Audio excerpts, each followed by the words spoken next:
UEL, F for fun, U for upbeat, E for efficient, L for limitless. And that's what we hire, fire, and train and encourage every single one of my employees to make sure we are always trying to align with our core value. We try to share like some fun things. That's what I would say to my previous self, because I was at multiple points about to give up and say, screw the business, screw like that's it's just not feasible with everything that's going on. That was multiple point in my entrepreneur career, especially during 2017, and between 2017 and 2019, I want to give up multiple times. So that would be what I would say to my previous self. What's up, guys? Welcome back to the Evolve Your Brand podcast. Most people think scaling a business is about hiring fast and spending more and hoping momentum keeps up. But what if the real key to growth was actually slowing down? Well, today's guest, Jason Shea, knows exactly what it looks like, from 50K a month to navigating personal storms most of us could never imagine.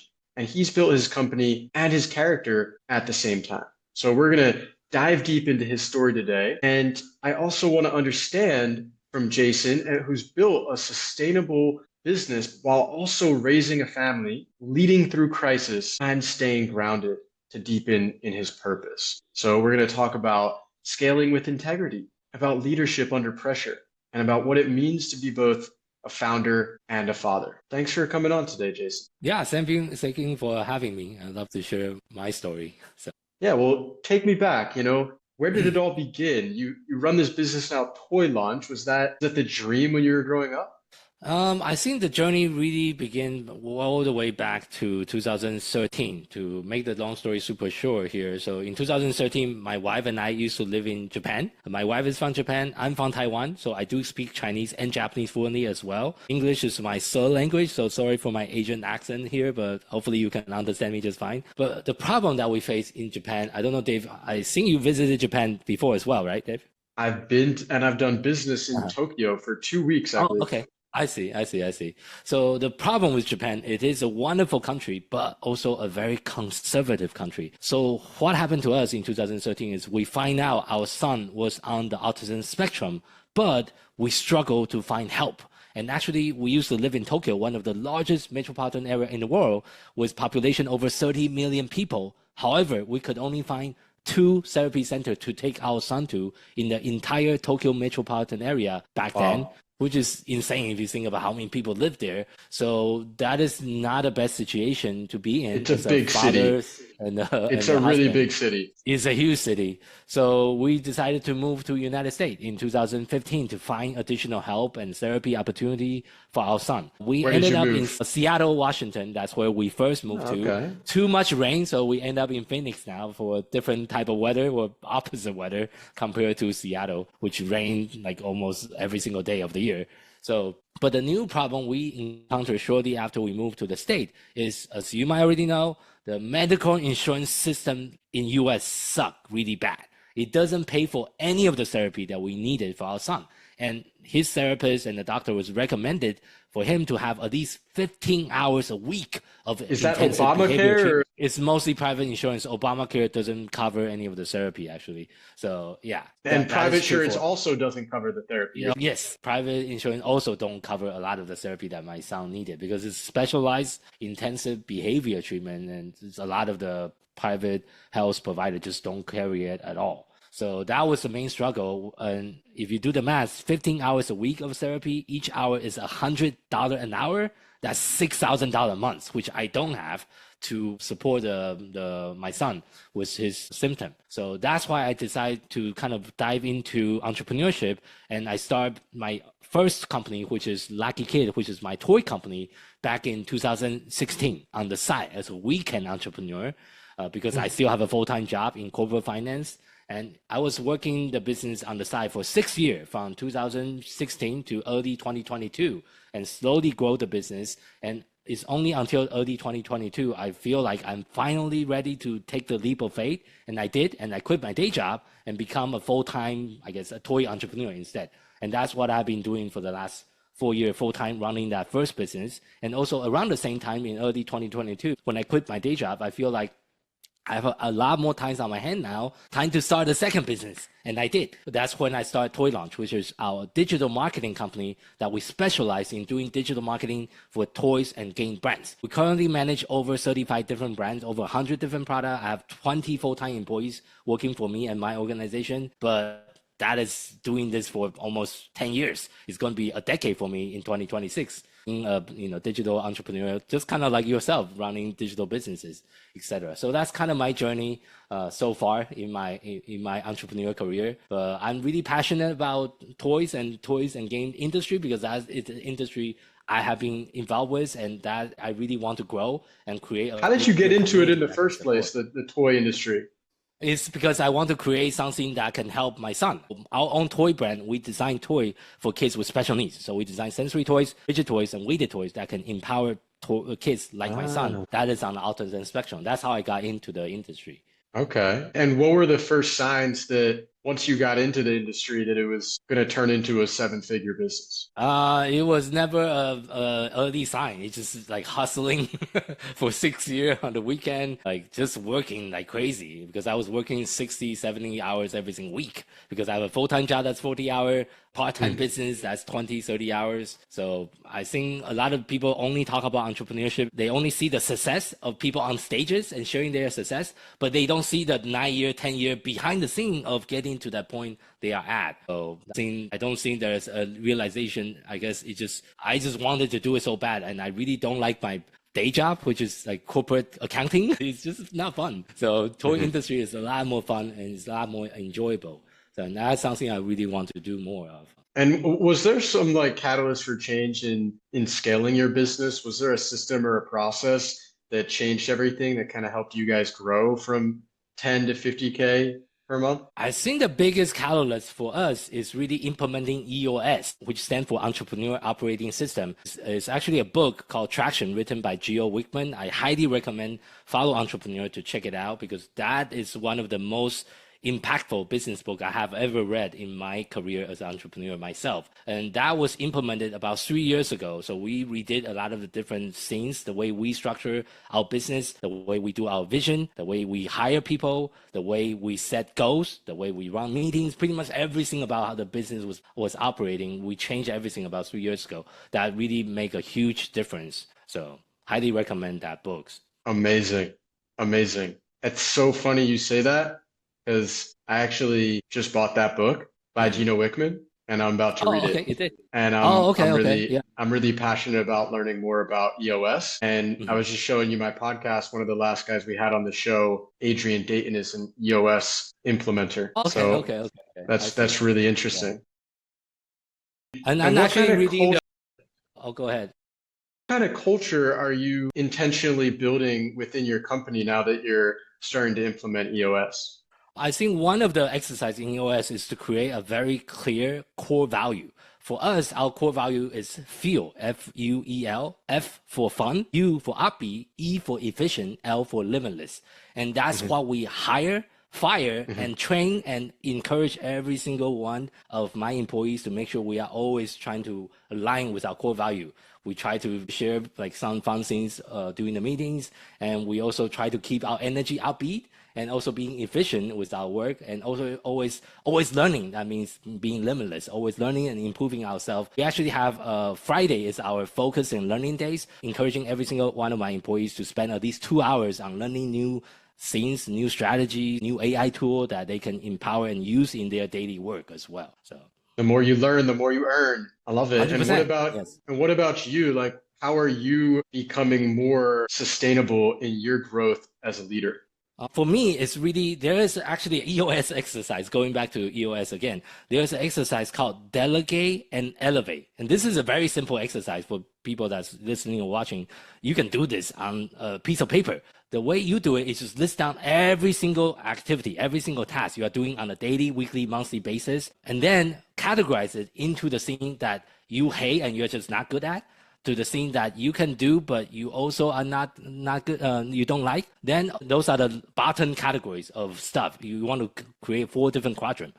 eliminate, delegate, and just don't do those tasks. It's going to suck the energy out of you. So I did this exercise about a few years ago and really kind of re-look at how am I showing up as a leader, and I really starting to delegate like crazy. All the things I don't enjoy, I try to delegate as much as I can, eliminate or even automate those processes, and focusing on what I call the zone of genius, which is the thing I enjoy the most, which is actually publicly speaking. And also I enjoy connecting with other entrepreneurs like yourself. That's why I'm still in charge of running. I also run a podcast myself. So we have already interviewed over 160 entrepreneurs within the toys industry so far, because I enjoy talking to other entrepreneurs so much. So that is kind of my way of really focusing on the thing I can enjoy the most and still growing the business at the same time.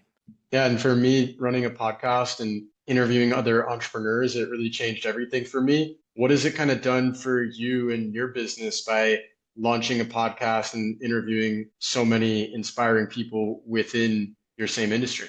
I think that also have a huge impact on the way we operate as far as just making connections. I think any kind of business is about, it's not about what you know, sometimes more about who you know. So I think podcast is a perfect bridge for that, because we are not selling or pitching anything. We're just trying to have a conversation with people within the industry. And naturally, sometimes people would like to do business with us, but we are not trying to force that in any way or shape or form. But having a podcast to have that conversation with people within the industry have really empowered us to become slowly known as an industry leader. Like I'm actually getting some invitation to different industry event to speak as a speaker, and actually attending another big board game trade show later this month as well as a media, because now we are also getting into the event as a media company, because with a podcast you can also get approved to attend the event for free instead of paying $5,000 just to show up and have a booth. Now I just attend those events for free because I have a podcast. I'm technically also a media company now. So that is a couple of different ways we are really leveraging the podcast to really create and really establish for more relationship with people within the industry. Mm-hmm. Wow, it sounds like it's really changed the game for you in a big, big way. And also, you told me 2017 was a life-changing year for you, and you were going through a lot of challenges. How were you able to, stay grounded through so many personal storms in your life? Yeah, so I can go back and share that story a little bit. So 2017, go back to my story here. I started the company, Lucky Kid, the toy company, in 2016. In 2017, I still have a full-time job. My son is still on the autism spectrum, so he's still going through all the therapy that we're trying to find. However, the same year, my daughter got diagnosed with leukemia in 2017, which is a cancer, if you don't know what leukemia is, which is very, very stressful. And at the same time, I'm still running the business on the side. And my wife also got pregnant with our third kid. Wow. Imagine everything happening within like the same period. I would say 2017 is one of the most stressful time of my life. But looking back, I think there's always a light at the end of the tunnel if you can be persistent and never give up. I think that is one of the core beliefs I have as an entrepreneur. The only way you can lose as an entrepreneur is when you give up. As long as you don't give up, there's always a way to come back. So for me in 2017, it was very easy for me to give up. I can just say, my daughter have cancer, my son have autism, I have this business. With everything I have going on, it's very easy for me to say, I give up, and people around me will say, okay, yeah, Jason, you give up because of all these different things. Sorry for you. But I didn't give up because I have a bigger vision of what I want out of my life, out of my business, and the vision. And that was like obviously a very difficult transition and a difficult time for me. But I believe whatever doesn't kill you only make you stronger. And that is my core belief in that experience in 2017, because at the end, I feel like I become a stronger entrepreneur after everything finished, which is the chemotherapy that my daughter went through was 2.5 years for leukemia. So that was really tough, doing all that and doing the chemos and like still juggling the business and the life and the full-time job. Yeah. That it don't kill me. It only makes me stronger. I love the quote. And you've come so far. I would love to understand though, if your brand just like, if it disappeared tomorrow, what would you want people to remember about it? I think it's about making an impact. So we also started a small foundation. It's called Sensory Inclusive Classroom Foundation. It's our 501c nonprofit. We're trying to donate some of our toys and games to local organizations as well. So it's really about making a differences of the people of the life that we touch. So obviously the foundation is still very, very small. So eventually I really want people to remember me as a visionary that is out there to change people's life, not just to out there to make some quick buck. Yeah, change people's lives, change your son's life, and change everyone's life who's going through something challenging. So sounds like you're on a beautiful mission, and I love the people that you're working with, these toy and game entrepreneurs. What would you say is like the biggest lesson that business owners can learn from play? I think the biggest lesson is you just need to be flexible. I think the difficult thing with toys and game is it is a low margin industry, but that means you need to do a lot of volume if you want to scale. You just need to sell a lot more unit. But through play and through play testing, which is very important for toys and games, when you're in the early prototyping phase, you want to get as many feedback from your end consumer as possible. And some of those feedback can really turn into a brand new product or a new version or addition of your product, but you don't know what you don't know. So asking and talking to a customer directly and get direct feedback, I think it is the main goal. And that's why we always encourage people to do more play testing, especially when you're launching new toys or new games for your companies. Play testing is huge. Play testing. Mhm. Okay, that's interesting. I would like to understand more about the game industry at some point. But as we wrap up, you built something extraordinary, right? Not only in your business, but also in how you've chosen to live, to lead, and to love through all of it. So if you could go back to 2017 or a moment from your past in the middle of the chaos, the diagnoses, all the uncertainty, and you were to whisper one truth to that version of yourself, what would you have said? Oh, that's a really deep question. Yeah, we go Uh, deep on the Evolve Your yeah. Brand podcast. Yeah, I would say don't give up. That's what I would say to my previous self because I was at multiple points about to give up and say, screw the business, screw like that's just not feasible with everything that's going on. That was multiple point in my entrepreneur career, especially during 2017 and between 2017 and 2019. I want to give up multiple times. So that would be what I would say to my previous self. Beautiful. Well, this has been powerful, and I really just appreciate you for sharing your heart, sharing your journey, and having a conversation that's not just about scaling a business, but scaling your capacity to lead and to evolve and to love the purpose and the mission that you're on. And I would just say to anyone that might have listened to this show to remember that your brand isn't just what you build online, it's also who you become in the process. So, Jason, if your story inspired someone, where can they connect with you? Yeah, if you want to find more information about the toys and game industry, feel free to check us out at toy-launch.com, where we do all the podcast information you'll find there. We also do monthly webinar for the industry. I also speak at several different industry events. So if you are in the industry, feel free to find us. I would love to connect and have you on our podcast as well. And also feel free to check out our toy brand. It's Lucky Kid. It's spelled as LAKIKID.com. If you have a loved one or friend with a kids on the spectrum with sensory needs, feel free to check out some of our product. It might help to make an impact for a person that you love. Amazing. Well, if Jason's story inspired you, go connect with him, go check out his toys. And if you're ready to step into the next evolution as a founder, then join us on Evolve Your Brand. So have a beautiful rest of your day, Jason. Thank you. Thank you. Thank you for having me on.